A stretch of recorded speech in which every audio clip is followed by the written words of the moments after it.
13 کیلو.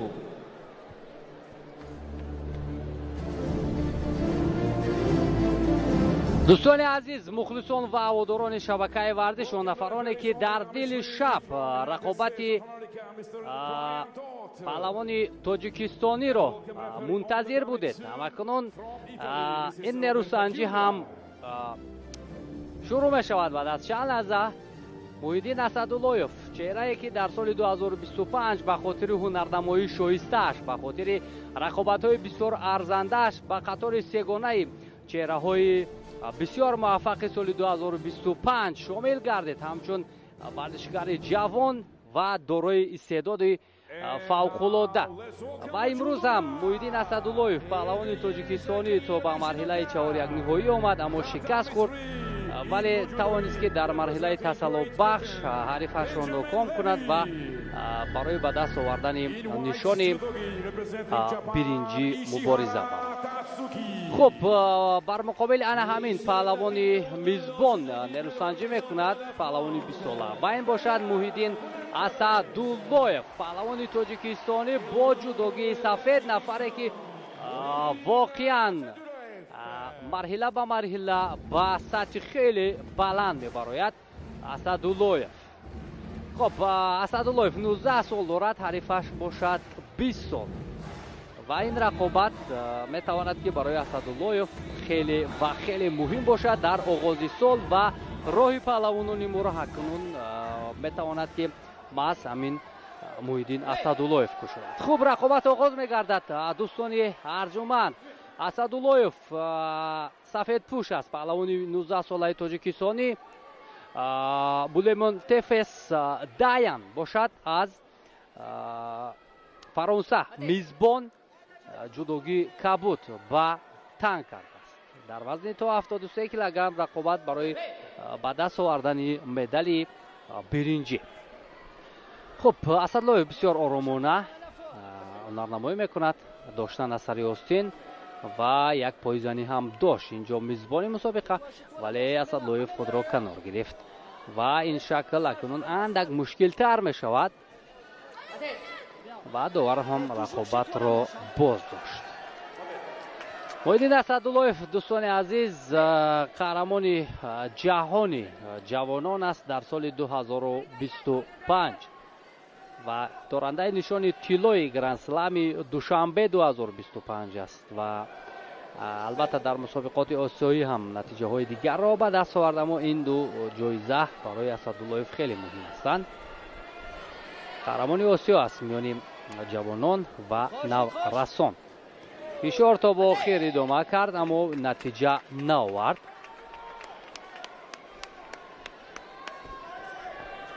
طوری گفتیم دوستان عزیز، محیدین اسداللهیف در قطار بهترین های سال 2025 قرار گرفت و محض در همین پاریژ مراسم تقدیم جایزه ها با بهترین ها صورت خواهد گرفت بعد از این مسابقات و حتما که اسداللهیف قدر شناسی خواهد شد. و موقعیت ضد حمله خیلی سخت و ضروری استفاده شد از جانب محیدین اسداللهیف و امتیازی و زری را کار میکند اینجا پهلوان تاجیکستانی.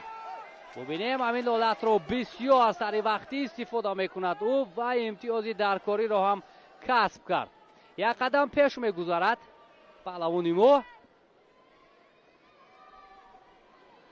و یای اینجا وزری پس گرفته می شود و داور یوکو باگذارد. در حال باقی نیست، این امتیاز است و پیشرفتی پهلوان ما را نشان میدهد.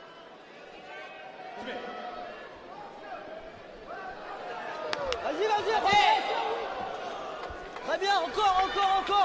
T'as 2 minutes, Ryan. T'as 2 minutes pour le faire. C'est Yuko. خب اسداللهیف امروز گفتیم هنرنمایی را البته خوب شروع کرد از دوره دوم، ولی از مانوئل لامباردو در دوره چهار یک نهایی ناکام شد. بعدم به مرحله تسلی بخش آمد، پهلوان قزاقستانی یست کوانوف را شکست داد و راهش را به اینجا هموار کرد. اما حریفش باشد تا به مرحله نیم نهایی آمده بود که از محمد بیکوف شکست خورد. یعنی برای موحدین این حریفی خفناکتر است. Relève, relève, relève, relève. یعنی حریفی سرسخت است. حرکت از جانب نماینده فرانسه بود اینجا. محمد Ça croque, oh, ça croque en face, va le chercher. حرکت کرد. خوشبختانه عملی انجام داده او بدون امتیاز بود. پهلوان 20 ساله فرانسه در فصل گرندسلم ها عموما نتیجه ندارد. در مجموع نفری است که کم تجربه است و از مسابقات مختلفی سطح بالایی تا کنون نتیجه ندارد. اینجا اندک کنون اسدالله خود را کنار گرفت. شاید داور با او شی دادید. Droite gauche sur les mains pour Salvi. بله. خب به هر حال حالا وقت هست اسدالله بتواند که اندک دفاع کند ولی آن قدر چشم راست نه. بار دوم ضد حمله رو با کار میبرد پهلوان ما و توانست که با گرفتن یوکای دوم امتیاز دوم مشرف گردد. حالت بوغی کردن اما نه. اندکی دیگر باقی مانده است. ثانیه های با شمار هستند و پیشرفت بر جانب موحدین اسدالله است.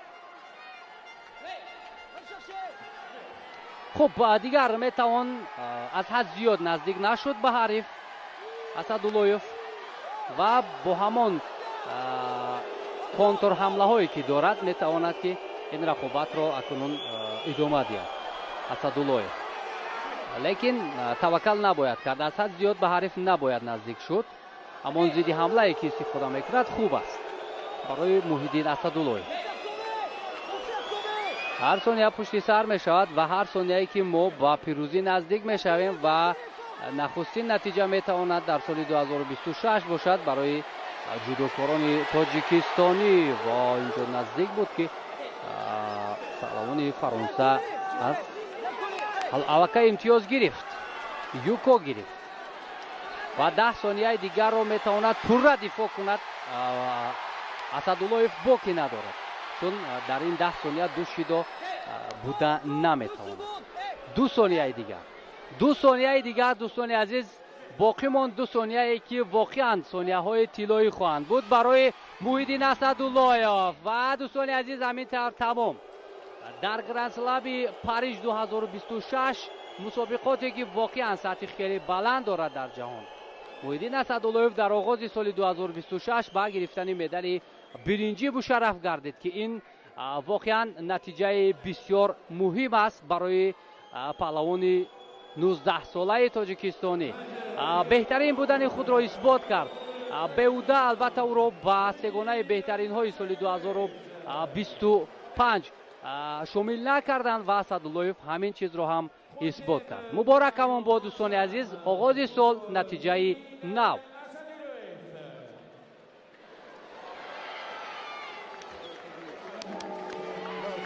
بسیار نتیجه خوب براستی برای موحدین اسدالله. چهره که برای مخلصان تاجیک، برای آن نفرانی که با جدا توجه دارند 2 سال است که لبخند میارد. 2 سال است که نتیجه های بسیار هم خوب را با قید میگیرد.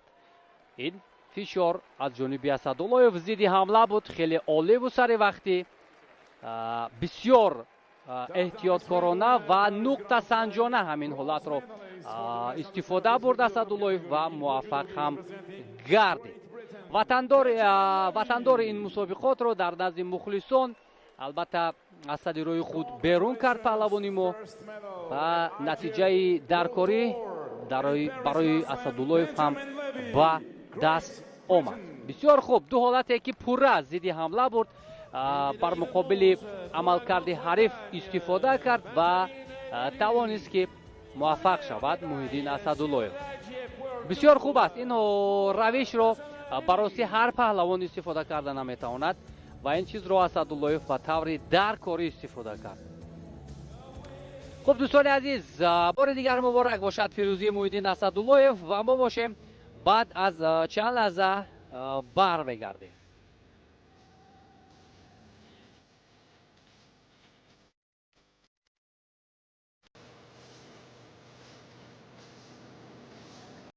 чиптаҳои нави лотереяи тоҷ лото. Бурд дар ҳар чипта. Як чипта ду бозӣ. қабати ҳимоявии туби футболро тоза карда дар бозии аввал ҳарфро пайдо кун. Калимаи беҳтаринро ҷамъ кун ва 500 сомониро бигир. Аз рӯи QR-код ба бозии дуюм гузашта дар смартфони худ бозӣ кун. тахмин кун ки ситора дар куҷо пинҳон аст ва сатҳ ба сатҳ ҳаракат кун. дар дилхоҳ қадам бозиро қатъ карда метавонӣ бурди худро гирӣ. Бурд фавран ба ҳамёни электроният мегузарад. қабати ҳимоявии чархи автомобилро тоза кун. агар се рамзи якхела пайдо шавад, ту дар бозии аввал бурд кардӣ. аз рӯи QR-код ба бозии дуюм гузашта дар смартфони худ бозӣ кун. ду ситораро пайдо кун ва ту аллакай метавонӣ бурдатро гирӣ ё онро чанд маротиба зиёд кунӣ.